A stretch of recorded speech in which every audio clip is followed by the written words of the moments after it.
विद्यार्थी मित्रांनो, कोऑपरेटिव्ह सोसायटीचं आपण जेव्हा पहिलं उदाहरण सुरू करू तर त्यामध्ये तुम्हाला एक गोष्ट लक्षात यायला पाहिजे की आपण ज्याप्रमाणे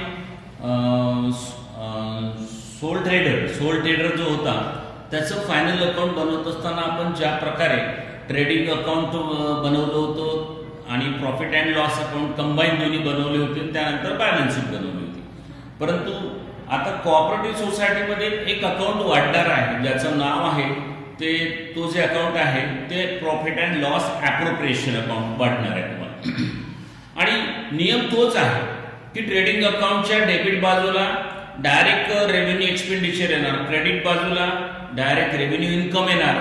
प्रॉफिट अँड लॉस अकाउंटच्या डायरेक्ट डेबिट बाजूला डायरेक्ट इनडायरेक्ट रेव्हेन्यू एक्सपेंडिचर येणार, क्रेडिट बाजूला इनडायरेक्ट रेव्हेन्यू इन्कम्स येणार.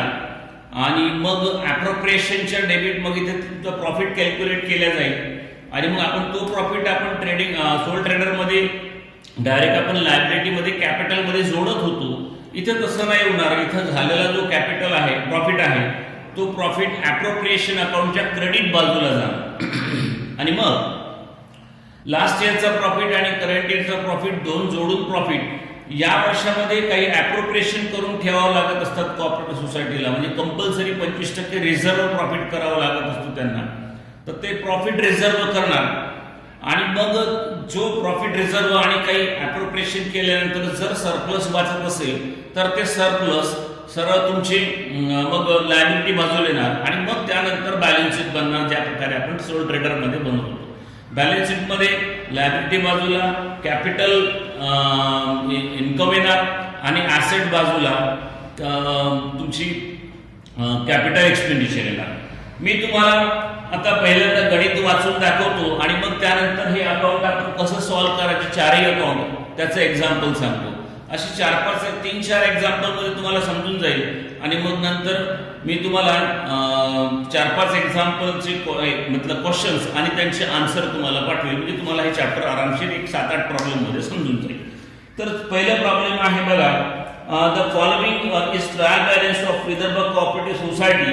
म्हणजे खालीची जी दिल्या गेली ट्रायल बॅलन्स आहे ही विदर्भ कोऑपरेटिव्ह सोसायटीची आहे म्हणते तो. आणि त्या विदर्भ कोऑपरेटिव्ह सोसायटीचे ट्रायल बॅलन्स मध्ये त्यांनी काय म्हटलं, prepare trading account, profit and loss account and balance sheet for the year ended 31 March 2000. तुम्हाला trading account, profit and loss account आणि बॅलन्स शीट बनवा असं म्हटलेलं आहे त्यांनी इयर एंडेड करता. आता मी तुम्हाला पद वाचतो आणि ती पद कुठं जाणार, आपण त्याला शॉर्टकट काय नाव देणार याच्याबद्दल बोलतो.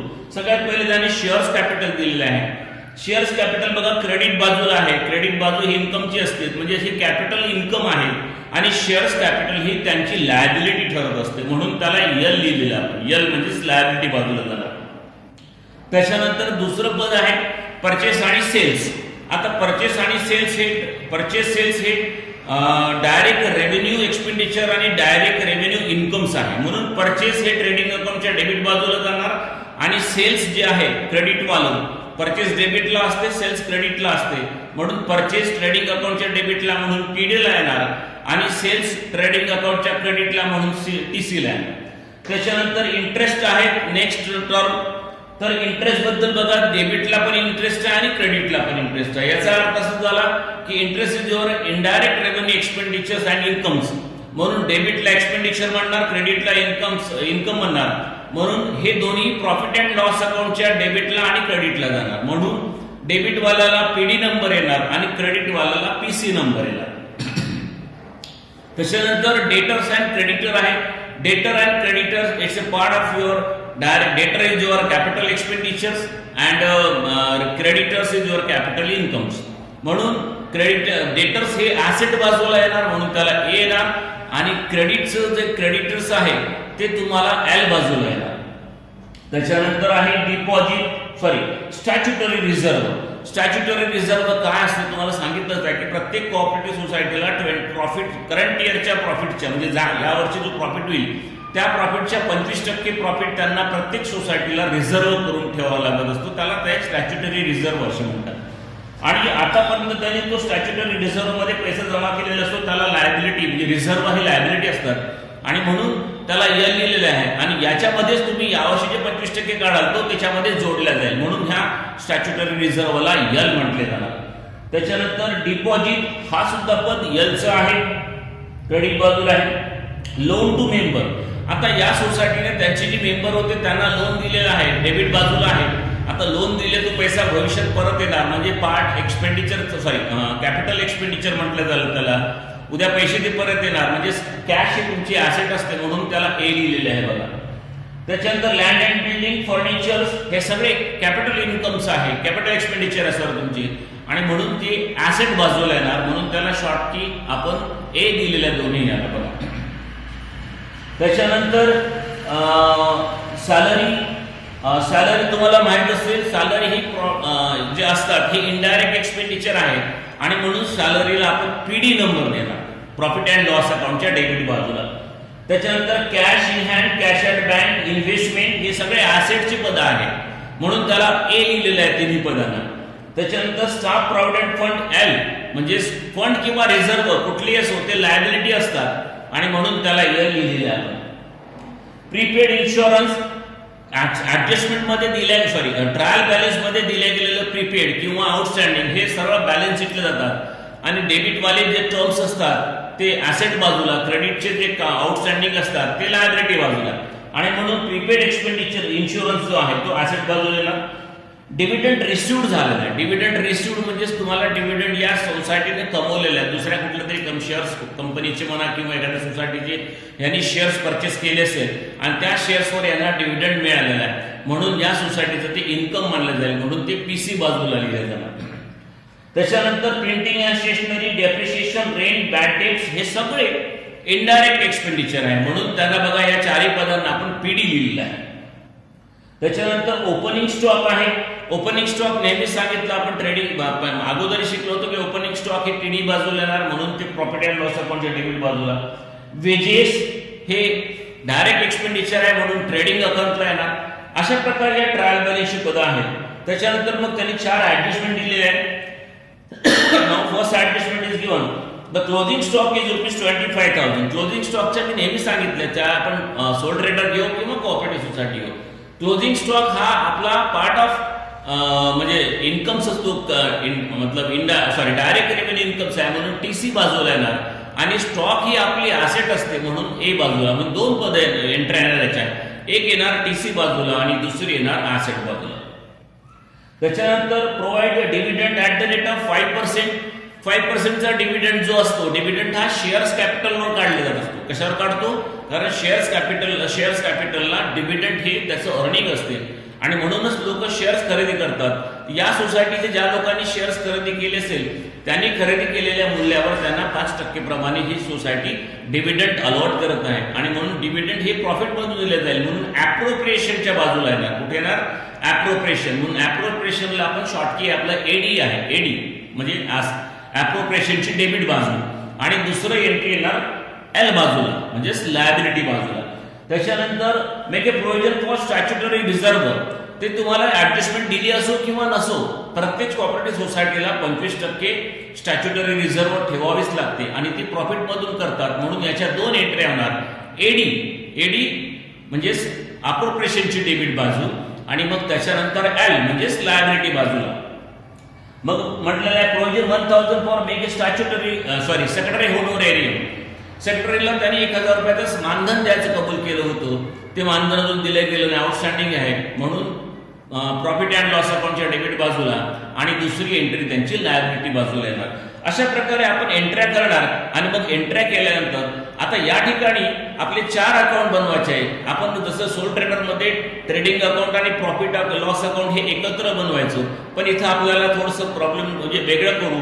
आपण ट्रेडिंग अकाउंट वेगळं बनवू, मग प्रॉफिट अँड लॉस अकाउंट बनवू, मग प्रॉफिट अँड लॉस ऍप्रोप्रिएशन अकाउंट बनवू, आणि मग बॅलन्स शीट बनवू. तसे मी 4 अकाउंटचे 4 तुम्हाला सॉल्व्ह कसे करतात ते सांगतो. चला पुढे आपण सगळ्यात पहिले आता बनवणार आहे in the books of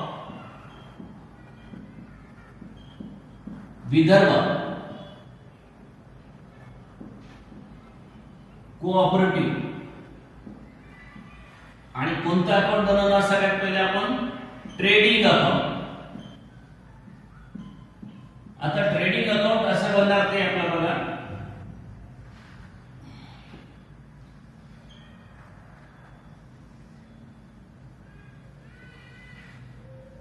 column येणार पर्टिक्युलर रुपीज, पर्टिक्युलर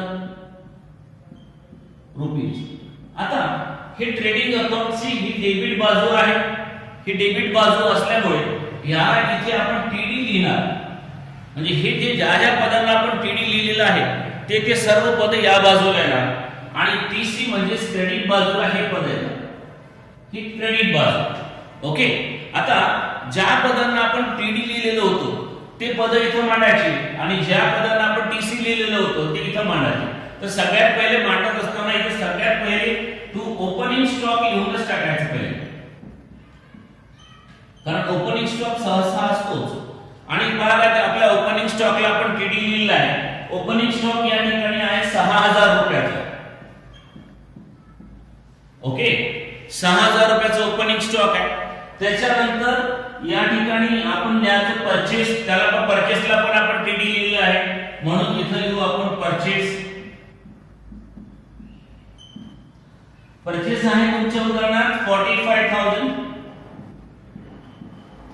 45,000 रुपयाचा परचेस आहे. त्याच्यानंतर टीडी आपण लिहिलेला आहे वेजेसला. कशाला लिहिलं आपण टीडी?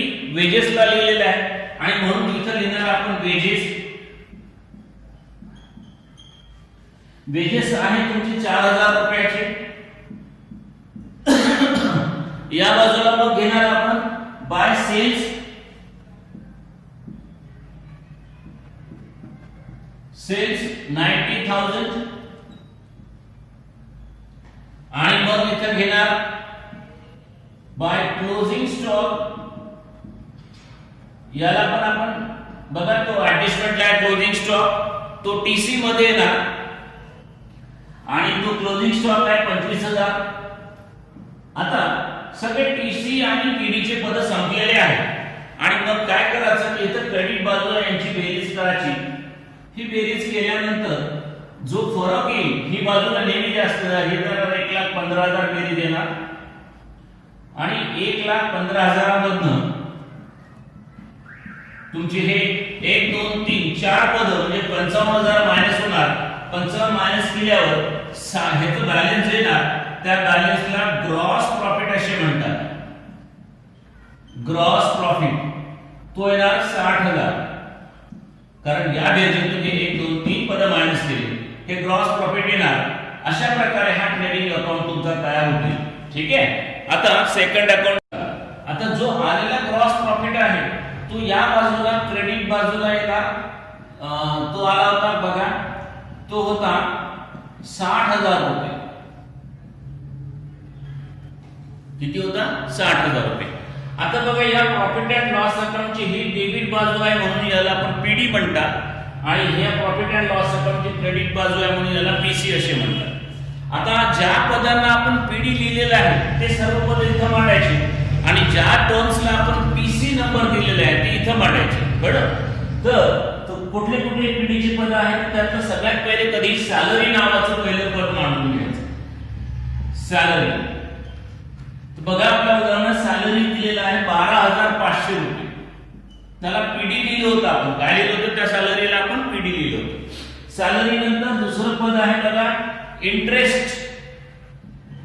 आता हा इंटरेस्टला दोन्ही होते ना, इंटरेस्टला पीडी पण होतं आणि पीसी पण होतं. तर इंटरेस्ट पीडी वाला हा पेड आहे आणि या बाजूला सुद्धा इंटरेस्ट येणार, त्याला रिसिव्ड असे म्हणतात कारण हे प्राप्त झालं आणि हे दिलं इंटरेस्ट.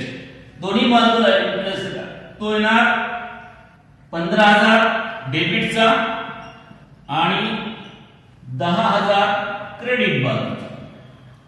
अशा प्रकारे इंटरेस्ट पण आलेला आहे. त्याच्यानंतर येणार पण तुमचं प्रिंटिंग अँड स्टेशनरी. त्याला पीडी होतं बघा, printing and stationery. Printing and stationery 2,500 रुपये येणार. त्याच्यानंतर पीडी डेप्रिशिएशनचं नावाचं पद होतं, त्याला पण आपण पीडी लिहिलं होतं. डेप्रिशिएशन आहे 500 रुपये. त्याच्यानंतर रेंट अँड रेट्स होतं, त्याला पण पीडी लिहिलेलं आहे. रेंट अँड रेट्स ला 500 रुपये लिहिलेले आहे, 5500 रुपये येणार. त्याच्यानंतर बॅड डेट्स ला पीडी लिहिलं होतं आपण बघा. बॅड डेट्स आपलं बॅड डेट्स आहे गणितात 500 रुपये. त्याच्यानंतर एक सगळ्यात शेवटी वाचलं होतं सेक्रेटरी होनोरेरियम ऍडजस्टमेंट मध्ये. सेक्रेटरी होनोरेरियम 1000 किती रुपये येतो? 1000 रुपये. आणि एक टीसीचं पद वाचलं होतं ज्याचं नाव आहे dividend received by dividend received. Dividend received आहे 500 रुपये. आणि मग इथे येणार आता बघा आपण काय केलं की ज्या ज्या पदांना आपण पीडी लिहिलेले होते, आपण शॉर्ट की दिली होती, ते पीडीचे सर्व पद इथे मांडलेले आहे. आणि ज्या पदांना पीसी लिहिलं होतं, जे इन्कमचे पद होते, त्यांना आपण इकडे मांडलेलं आहे. आता पुन्हा तेच क्रेडिट बाजूची बेरीज करायची आणि मग इथं याला नेट प्रॉफिट काढायचं. क्रेडिट बाजूची बेरीज 60 10 70 70500. ही 70500 मांडले. यातनं हे 1 2 3 4 5 6 7 पद मायनस करायची. ते मायनस केल्यानंतर तुमचं वाचणार इथं 33000 रुपये वाचणार बॅलन्स. किती वाचणार? यातून हे सगळे पद काय करायचे आपल्याला? वजा करायचे. हे बॅलन्स वाचणार 33000 रुपये. ओके, अशा प्रकारे हे तुमचं दुसरं अकाउंट तयार झालेलं आहे. ठीक आहे. आपण आता 3 नंबरचं जो अकाउंट आहे ते आहे नवीन आहे. हे 3 नंबरचं अकाउंट याला म्हणतात profit and loss appropriation account. हे आपण सोल ट्रेडर मध्ये शिकलो नव्हतो. आणि म्हणून ह्या झालेला जो प्रॉफिट असतात, या ठिकाणी 2 प्रकारचे प्रॉफिट असतात. इथं असतात बाय प्रॉफिट लास्ट इयर. आता हा लास्ट इयरचा प्रॉफिट जो असतो तो ऑलरेडी गणितात दिलेला असतो, पण या गणितात दिला गेलेला नाहीये, म्हणून याला आपण नील करू. आणि मग आता लिहायचं इथं पुन्हा प्रॉफिट करंट इयर.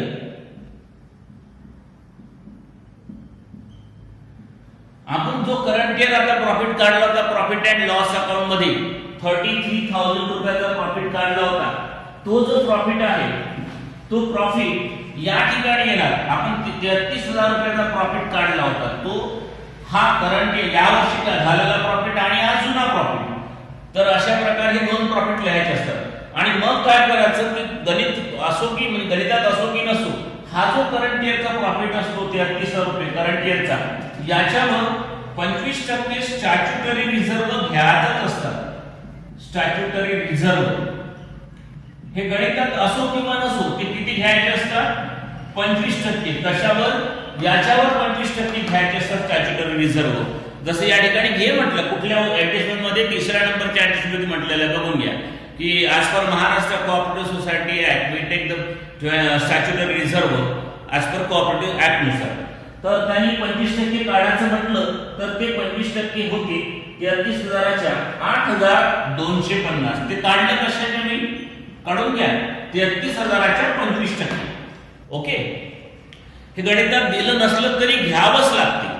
ठीक आहे. आता त्याच्यानंतर मग आता ज्या ज्या पदांना आपण एडी लिहिलेलं होतं ते सर्व पद एडी म्हणजे एडीचा अर्थ काय? की ॲप्रोप्रिएशनची डेबिट बाजू, एसी म्हणजे ॲप्रोप्रिएशनची क्रेडिट बाजू. तर या ठिकाणी एडीचं फक्त एकच पद आहे, बघून घ्या, प्रोव्हिजन फॉर डिव्हिडंड. बघा 5% डिव्हिडंड डिक्लेअर केला होता या सोसायटीने, म्हणून इथून टू डिव्हिडंड.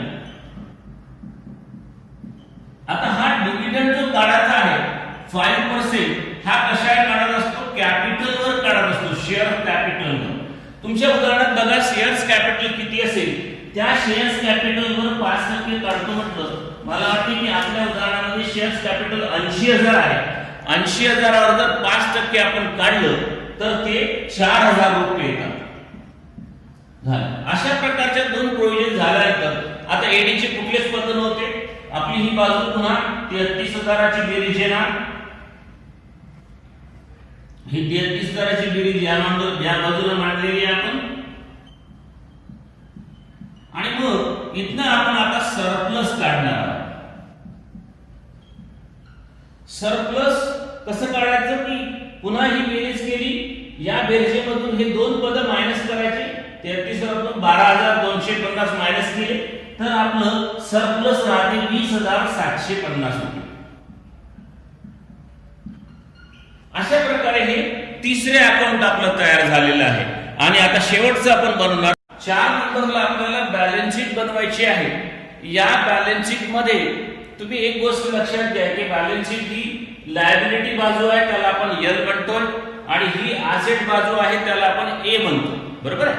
म्हणून आता ज्याचे गणित आपल्या एल वाले असेल टर्म ते इथे मांडायचे आणि ए वाले टर्म्स या बाजूला मांडायचे. तर आपण पण एवढं लक्षात घ्या, इन शॉर्ट मध्ये लक्षात ठेवा की क्रेडिट बाजूची पद सगळे इकडे येतात आणि डेबिट बाजूची पद या बाजूला येतात. आणि म्हणून सगळ्यात पहिले आपण बघा इथे शेअर्स कॅपिटल लिहायचं नेहमी. शेअर्स कॅपिटल बघा, त्या शेअर्स कॅपिटलला आपण एल लिहिलेलं आहे त्याने बघून घ्या. 80,000 शेअर्स कॅपिटल आहे त्याला आपण एल लिहिलेलं आहे. आता क्रेडिट बाजूचे सर्वच एल वाले पद मांडून घेऊ आपण. त्याच्यानंतर आपण एक स्टॅच्युटरी रिझर्व्ह नावाचं पद होतं बघा, स्टॅच्युटरी रिझर्व्ह. आता स्टॅच्युटरी रिझर्व्ह आपण ऑलरेडी शून्य होते ते 15,000 रुपये. आणि अप्रोप्रिएशन मध्ये आपण जे आता स्टॅच्युटरी घेतलेलं आहे @25% वाले, आता यावर्षी काढले ते 8,250 रुपये होते. असे दोन मिळून हे 23,250 रुपये येणार. ठीक आहे. त्याच्यानंतर एक आहे पुन्हा स्टाफ प्रॉव्हिडंट फंड, त्याला एल आहे बघा, स्टाफ प्रॉव्हिडंट फंड त्याला एल आहे तुमच्या गणितामध्ये, ते येणार 4,500 रुपये. त्यानंतर पुन्हा एलचे कोणते कोणते पद आहे बघा, एक क्रेडिटर नावाचं पद आहे. क्रेडिटर, ते क्रेडिटर तुमच्या गणितामध्ये दिलेलं आहे. क्रेडिटर्स 8,000 रुपयाचा आहे क्रेडिटर्स. त्याच्यानंतर आपल्या गणितात एक पद आहे पुन्हा डिपॉझिट नावाचं बघा. डिपॉझिट लोकांचे आपण डिपॉझिट घेतल्यावर त्याला एल लिहिलेलं आहे. डिपॉझिट आहे 15,000च्या, त्या पैसे परत करावे लागेल आपल्याला, त्याला एल लिहिलं होतं आपण. अजून आपण एल लिहिलेलं आहे बघा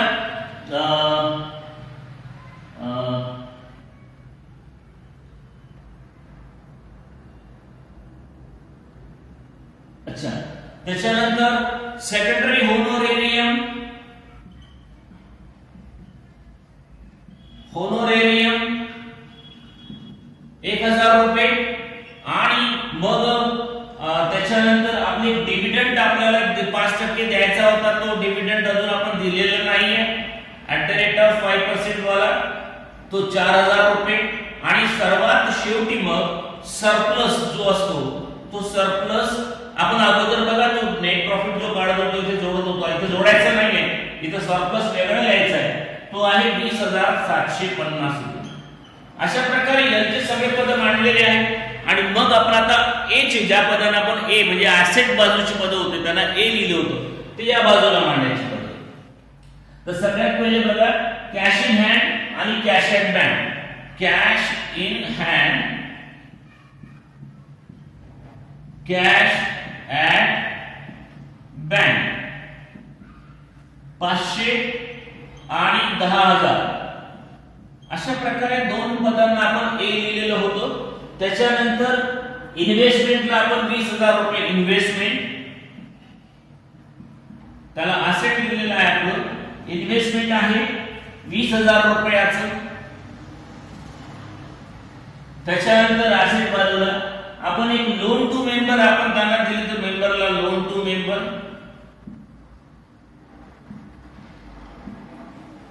लोन टू मेंबर आहे आपले 40,000 रुपये. त्याच्यानंतर आपल्याला डेटरला आपण ऍसेट दिलेलं होतं बघा, डेटर्स आहे आपल्या उदाहरणामध्ये, ते आहे 20,000चे. आणि मग त्याच्यानंतर क्लोजिंग स्टॉक जे ऍसेट बाजूला ऍडजस्टमेंटला होता त्याला आपण ऍसेट ए लिहिलेला आहे बघा, क्लोजिंग स्टॉक. तो आहे क्लोजिंग स्टॉक तुमचा 25,000चा. आणि त्यानंतर मग फर्निचर, लँड यांना ऍसेट दिलेला बघून घ्या आपण. फर्निचर, लँड यांना ऍसेट लिहिलेलं बघा. ह्या सगळ्या ऍसेट असतात. Furniture 15,000, land 25,000.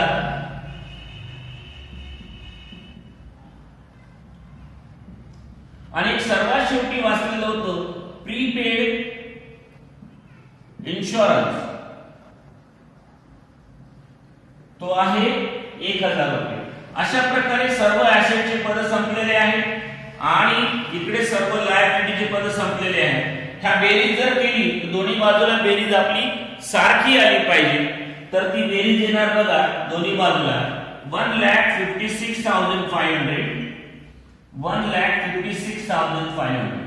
अशा प्रकारे गणित आपल्याला अशा प्रकारे पूर्ण करायचं असते.